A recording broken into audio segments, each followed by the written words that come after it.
నమస్తే. పోలింగ్ ముగిసింది. అయినప్పటికీ కూడా నేతల మధ్య మాటల యుద్ధం మాత్రం ముగియలేదు. సో వరుసగా ఒకరి మీద ఒకరు విమర్శలు చేసుకుంటున్నారు. అటు ప్రతిపక్షం, ఇటు అధికార పార్టీ నేతలు.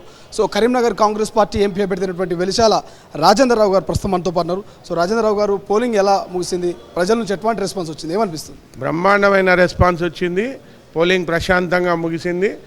కాంగ్రెస్ పార్టీ ఖచ్చితంగా కరీంనగర్ సీట్ గెలవడం జరుగుద్ది.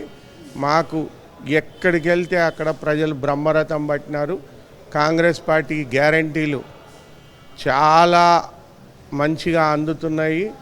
అండ్ కాంగ్రెస్ పార్టీ తతిమా గ్యారంటీలు మొత్తంగా వస్తాయని మాకు నమ్మకం ఉంది. మేము ఖచ్చితంగా చేయి గుర్తుకే ఓటు వేసి కాంగ్రెస్ పార్టీ అభ్యర్థిని మిమ్మల్ని గెలిపిస్తున్నామని చెప్పడం జరిగింది. వాళ్ళ స్పందన చూడడంతో మాకు అర్థమైంది మా గెలుపు ఖాయమని. ఇప్పటికే బీఆర్ఎస్ పార్టీ నాయకులు వరుసగా విమర్శలు చేస్తారు మీ మీద. ప్రధానంగా డమ్మీ క్యాండిడేట్ను పెట్టి బీజేపీ గెలుపు కోసమే కాంగ్రెస్ దోహదపడుతున్నటువంటి కామెంట్స్ కేటీఆర్ కావచ్చు, హరీష్ రావు, కేసీఆర్ ఎట్లా చూస్తారు? వీళ్ళ కామెంట్స్కి ఏం రిప్లై ఇస్తారు? కాంగ్రెస్ పార్టీ చాలా గట్టి అభ్యర్థులను పెట్టింది కాబట్టి, చాలా గట్టి పోటీ ఇచ్చి చాలా 14 నుంచి 15 సీట్లు గెలవబోతుంది కాబట్టి వీళ్ళు నర్వస్ అయ్యి డమ్మీ క్యాండిడేట్లను పెట్టినారు అని ఒక అబద్ధపు ప్రచారం స్టార్ట్ చేసినారు. డమ్మీ క్యాండిడేట్, నా విషయానికి వస్తే నన్ను డమ్మీ క్యాండిడేట్ అని కేటీఆర్ గారు అంటే, నేను టీఆర్ఎస్ పార్టీలో జనరల్ సెక్రటరీగా ఉన్నప్పుడు నేనే టీఆర్ఎస్ పార్టీలో ఉన్న ప్రముఖ వ్యక్తులను జగదీష్ రెడ్డిని, బొంతు రామ్మోహన్ను, కర్నే ప్రభాకర్ను, ఎర్రోళ్ళ శ్రీనివాస్ను, ఇటువంటి ఎంతోమంది నాయకులను రిక్రూట్ చేయడం జరిగింది.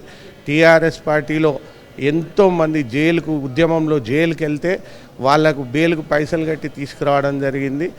ఎంతోమంది టీఆర్ఎస్ పార్టీ ఉద్యమం టైంలో ఏదైతుందో వాళ్ళు ఆత్మ బలిదానం చేసుకుంటే వాళ్ళ ఫ్యామిలీస్కు సహాయం చేయడం జరిగింది. ఎంతో ఆర్థికంగా ఉద్యమానికి సాయం చేసి ఉద్యమాన్ని నిలబెట్టడం జరిగింది.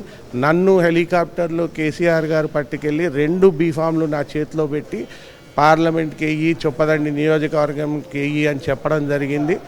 దాని తర్వాత ఏదైతుందో బహిష్కృతులను చేసినారు. ఇవన్నీ కేటీఆర్ గారికి తెలుసో తెలియదో, లేకపోతే ఆయన తెలిసి కూడా అబద్ధాలు ఆడుతున్నాడో, అది కేటీఆర్ జ్ఞానానికి, విజ్ఞానానికి నేను వదిలేస్తున్నా. కేసీఆర్ గారితో మీకు ఇంత పరిచయం ఉందంటున్నారు. గతంలో మీరు అన్నట్టుగా హెలికాప్టర్లో వెళ్ళి మరి బీఫామ్ ఇచ్చాడు. మరి ఎందుకు కేటీఆర్ వ్యాఖ్యలు చేస్తున్నారు? రాజేంద్రరావు ఎవరికి తెలియదు అనేటువంటి ప్రచారం ఎందుకు చేసి వచ్చిందంటారు? ఎందుకంటే కేటీఆర్ అబద్ధాల కోరు. ఎందుకంటే కేటీఆర్ ఏదైతుందో మభ్య పెట్టే ప్రయత్నం చేస్తున్నాడు. కేటీఆరే 2009లో ఉద్యమం స్టార్ట్ అయిన తర్వాత వచ్చి చీమల పుట్టల ఒక విష సర్పం దూరినాడు. ఇప్పుడు ఏదైతుందో కేటీఆర్ ఏదైతుందో ఈ అన్ని అబద్ధాల ప్రచారం చేస్తే నిజంగానే రాజేంద్రరావు ఏదైతుందో తెలియదేమో అని ప్రజలు అనుకుంటారు అని అనుకుంటున్నాడు. మా తండ్రి గారు వెలిచాల జగపతిరావు గారు కరీంనగర్ ఎమ్మెల్యేగా ఉండిరి, జగిత్యాల ఎమ్మెల్యేగా ఉండిరి, తెలంగాణ గ్రాడ్యుయేట్స్ ఎమ్మెల్సీగా ఉండిరి. మరియు ఆయన ఎన్నో పుస్తకాలు తెలంగాణ విషయంలో, ప్రత్యేక తెలంగాణ అవసరం గురించి రాసినారు. ఎన్నో సెమినార్లు పెట్టినారు. కేసీఆర్ గారు చేసిన దానికన్నా 10 అంతలు ఎక్కువ తెలంగాణ ప్రత్యేక ఉద్యమానికి ఆయన కాంట్రిబ్యూట్ చేయడం జరిగింది. ఇవన్నీ కేటీఆర్కు తెలుసు. బట్ కేటీఆర్ ఏదైతుందో పిచ్చి ప్రేలాభరణలు ఈ రకంగా చేస్తూ ఉంటాడు. ప్రజలు ఏదైతుందో కేటీఆర్ను ఓ పిచ్చిమాలవుకం అనుకుంటున్నారు. ఆగస్టు తర్వాత ప్రభుత్వం ఉండదన్నారు. గతంలో కూడా పార్లమెంట్ ఎన్నికల తర్వాత ప్రభుత్వం ఉండదన్నారు. ముఖ్యమంత్రి రేవంత్ రెడ్డి బీజేపీలో చేరుతారనే సంకేతాలు కూడా ఇచ్చారు. సో ఎట్లా చూస్తారు? నిజంగా 15 ఆగస్టు తర్వాత రిజల్ట్ తర్వాత కాంగ్రెస్ ప్రభుత్వం ఉంటుందా? అది వాళ్ళ కోరిక. బీఆర్ఎస్ మొట్టమొదటిసారిగా ప్రభుత్వానికి వచ్చినప్పుడు 2014లో వాళ్ళకు కూడా 60 సీట్లే ఉన్నాయి. ఈసారి మేము 64 గెలిచినాం. వాళ్ళు ఒక భ్రమ పడుతున్నారు, 64 సీట్లు ఉన్నాయి కదా, దీన్ని ఏదో రకంగా కూలగొట్టొచ్చేమో. బీజేపీ వాళ్ళు, కేసీఆర్ గారు ఒక వ్యాఖ్య చేసినారు. బీజేపీ వాళ్ళు ఏదైతుందో ఎవరినంటే వాళ్ళు కొనగలుగుతారు, 25 మందిని కొంటే సరిపోద్ది, భారతదేశంలో అంతా కొన్నారు, ఇక్కడ కూడా 25 మందిని కొనడం పెద్ద లెక్క కాదు, నా దగ్గర 35 ఉంది, అది కలిస్తే 60 అవుతుంది, 60 అవుతుందో గవర్నమెంట్ చేస్తాము, 15 ఆగస్టు జెండా నేనే ఎగిరేస్తానన్నట్టు. మళ్ళీ నామా నాగేశ్వరరావు గారు ఇప్పుడు పార్లమెంటు కోట్లాడుతున్నారు ఖమ్మంలో. ఆయన ఏదైతుందో సెంట్రల్లో మంత్రి కాబోతున్నారు.